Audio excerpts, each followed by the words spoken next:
بسم اللہ الرحمن الرحیم۔ السلام علیکم۔ آج کا ہمارا جو موضوع ہے وہ ہے کہ اگر امتحان میں مناقب عمر بن عبدالعزیز کے عنوان سے جو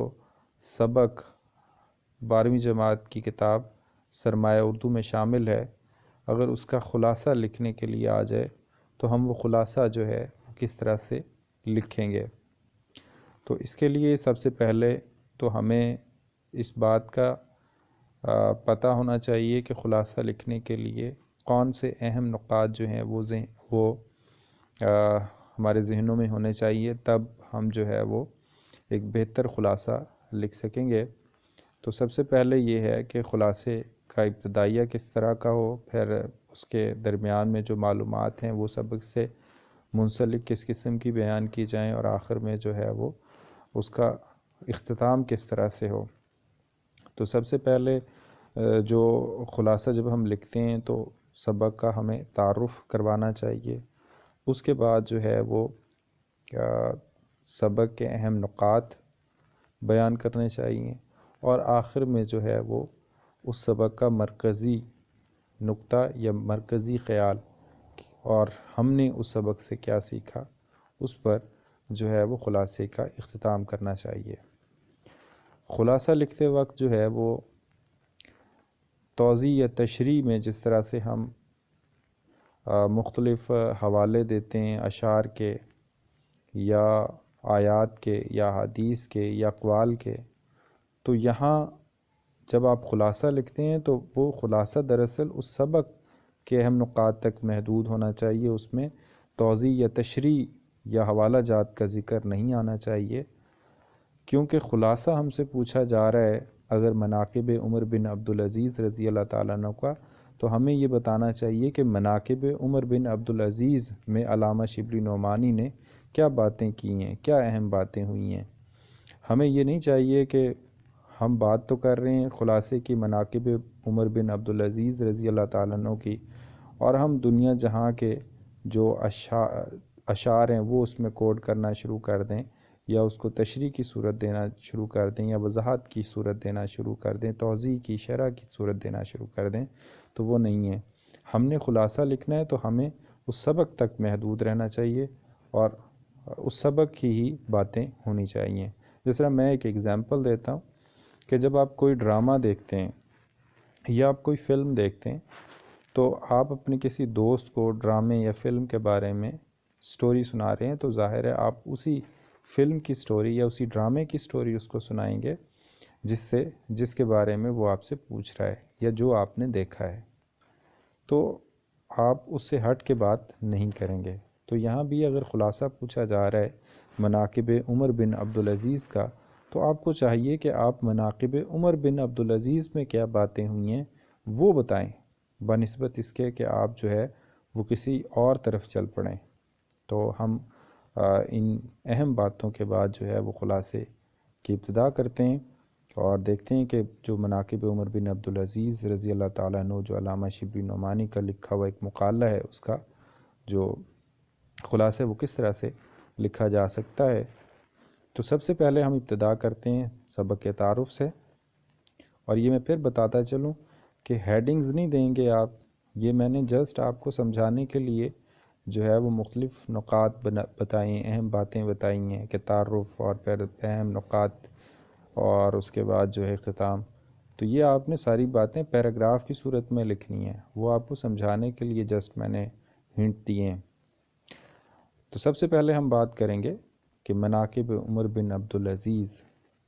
دراصل علامہ شبلی نعمانی کا لکھا ہوا ایک مقالہ یا ہم کہہ سکتے ہیں مضمون ہے، اور علامہ شبلی نعمانی نے جو یہ ان کا مضمون ہے، اس کی ابتدا جو ہے اس میں یہ بتایا ہے کہ جب وہ مصر کی سیر پر گئے تھے تو انہوں نے وہاں کتب خانہ خدیویہ میں جو ہے وہ ایک کتاب جو ہے جس کو سیرت العمرین اس کا عنوان ہے، اور جو علامہ ابن جوزی کی لکھی ہوئی ہے، وہ وہاں دیکھی، اور اس سے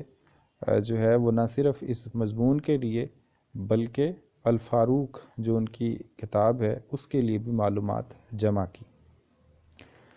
اور علامہ شبلی نعمانی نے یہ بھی بتایا ہے کہ جو حضرت عمر فاروق رضی اللہ تعالیٰ عنہ تھے وہ الگ شخصیت تھے، اور عمر بن عبدالعزیز رضی اللہ تعالیٰ عنہ الگ شخصیت تھے، اور ان کو عمر ثانی کا لقب دیا گیا تھا۔ اس کے بعد علامہ شبلی نعمانی نے یہ بھی اس سبق میں ذکر کیا ہے کہ جب عمر بن عبدالعزیز جو ہے وہ مسند خلافت پر بیٹھے تو اس زمانے میں ایک حمص کا عیسائی جو ہے وہ ان کے پاس آیا، اور اس نے جو ہے وہ خلیفہ ولید بن عبد الملک کے بیٹے عباس کی شکایت کی کہ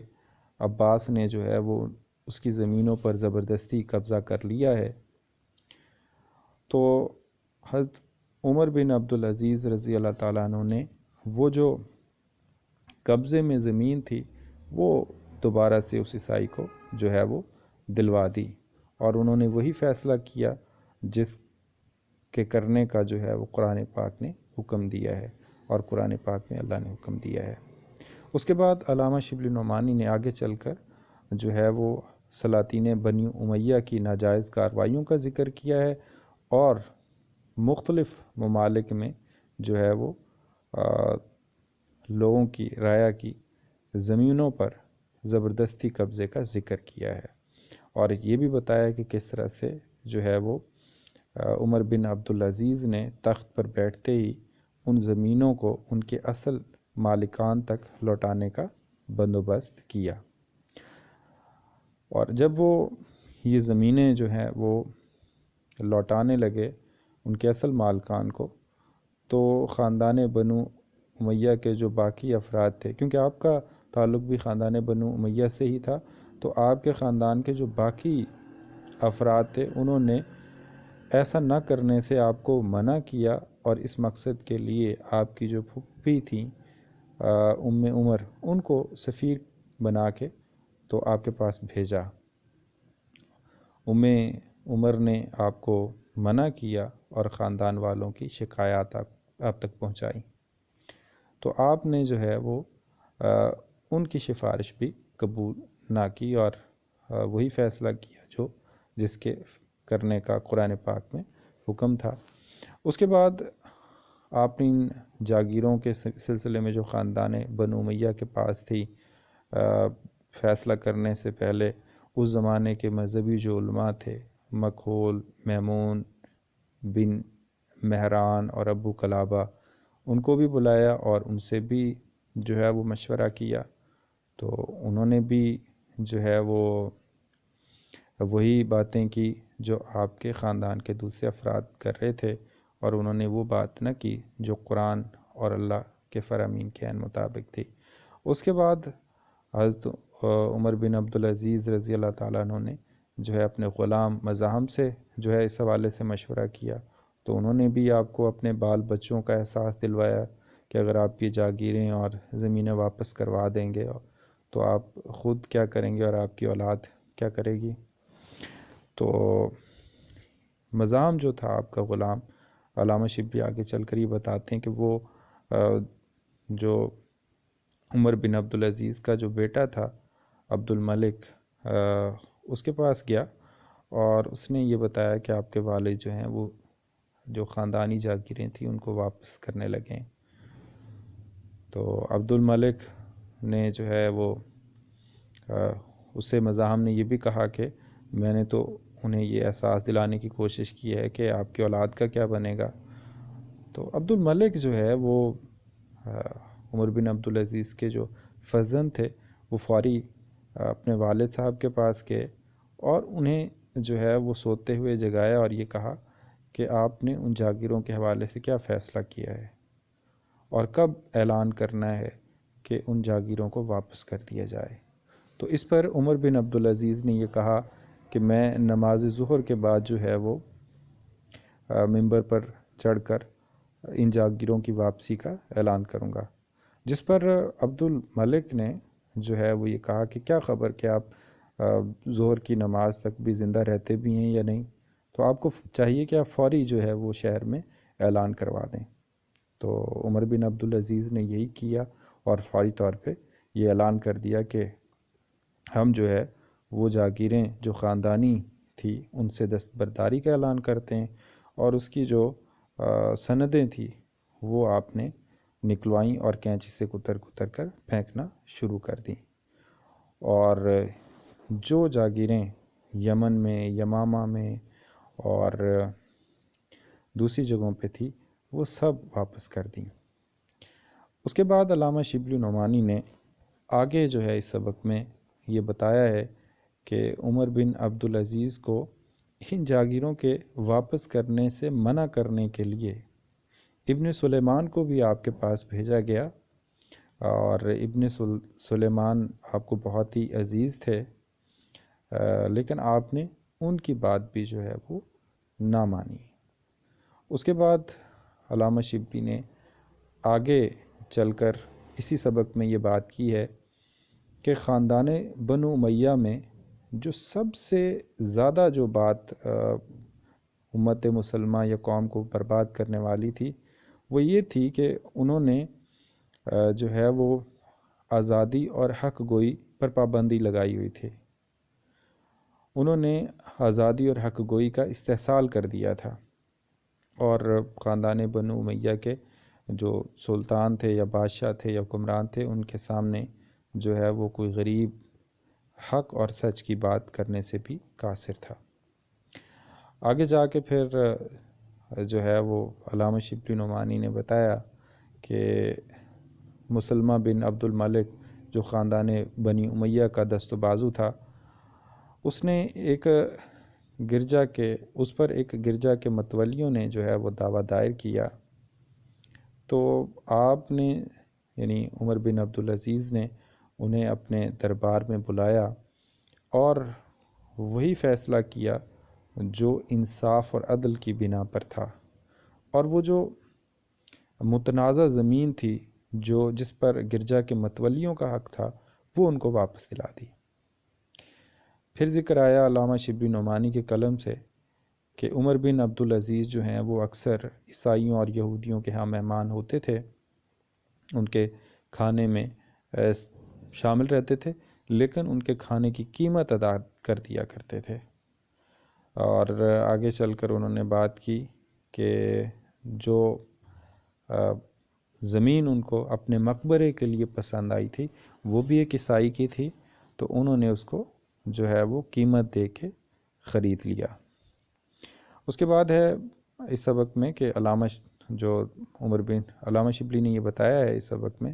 کہ عمر بن عبدالعزیز کی جو حکومت و سلطنت تھی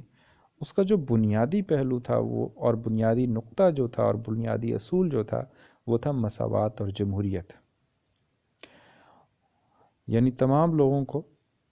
یکساں حقوق جو ہے وہ حاصل تھے۔ پھر علامہ شبلی نعمانی بتاتے ہیں کہ عمر بن عبدالعزیز جو ہیں وہ عام مسلمانوں کے لیے جو لنگر خانہ تھا اس میں اکثر جا کے کھانا کھاتے تھے، اور اس کی جو قیمت ہوتی تھی 1 درہم وہ جو ہے ادا کرتے تھے، مفت میں یعنی کھانا نہیں کھاتے تھے۔ پھر علامہ شبلی نے ایک واقعہ ذکر کیا ہے کہ ایک دن آپ جو ہے وہ اتفاق سے جو ہے وہ مسجد میں گئے، تو اتفاق سے جو ہے وہ ایک شخص جو مسجد کے صحن میں لیٹا ہوا تھا اس کو ٹھوکر لگ گئی آپ کے پاؤں سے، تو وہ شخص جو ہے وہ غصے میں اٹھا اور آپ کو برا بھلا کہا۔ جب آپ کے ساتھ موجود جو پولیس والے تھے وہ اس شخص کو پکڑنے لگے تو آپ نے منع کر دیا اور اس جو شخص تھا اس سے بات چیت کی اور اس کے خلاف کوئی کارروائی نہیں کی۔ اس کے بعد علامہ شبلی نعمانی نے جو ہے وہ عمر بن عبدالعزیز کی وصیت کا ذکر کیا ہے کہ وصیت کرنے کے لیے جو ہے وہ مسلمہ بن عبد الملک نے کہا کہ آپ مرنے سے پہلے اپنے جو ہے وہ خاندان کے لیے وصیت کر جائیں، تو آپ سے یہ بھی مسلمہ بن عبد الملک نے کہا کہ میں جو ہے 1,00,000 دینار جو ہے وہ بھیجے دیتا ہوں اور ان کو اپنے عزیز و اقارب میں وصیت کے اعتبار سے تقسیم کر دیں۔ تو آپ نے اس سے بھی انکار کیا، اور آخر میں علامہ شبلی نعمانی نے اس سبق میں یہ بتایا ہے کہ جو عمر بن عبدالعزیز تھے جو ہے، جب وہ فوت ہوئے تو ان کے پاس کل 17 دینار تھے، جن میں سے 10 جو ہیں جن میں سے تجہیز و تکفین کے جو مصارف ادا کرنے کے بعد 10 دینار جو ہے وہ بچے، جو ورثہ میں تقسیم ہوئے۔ اور آخر میں یہ کہا کہ غرض عمر بن عبدالعزیز کی خلافت اور سلطنت ٹھیک اسی اصول کا نمونہ تھی جو اسلام نے قائم کیا تھا۔ اب اس سبق میں یہاں پہ یہ سبق ختم ہو جاتا ہے، لیکن اس سبق میں ہمارے لیے یہ سبق ہے، اور اس سبق کا مرکزی جو نقطہ ہے وہ یہ ہے کہ علامہ شبلی نعمانی نے یہ دکھایا ہے کہ عمر بن عبدالعزیز نے کس طرح جو ہے وہ اسلام کے بنیادی اصول جمہوریت اور مساوات کو زندہ رکھا اپنی سلطنت میں، اور کسی کے ساتھ جو ہے وہ ناانصافی نہیں ہونے دی، اور ان کے دور میں جو ہے وہ انصاف کا بول بالا تھا۔ اس طرح جو ہے وہ ہم اس سبق کا خلاصہ لکھیں گے، اور اس طرح سے ہم جو ہے وہ باتیں بیان کریں گے اس سبق کے خلاصے کے حوالے سے۔ تو آج کے لیے بس اتنا ہی۔ اللہ حافظ۔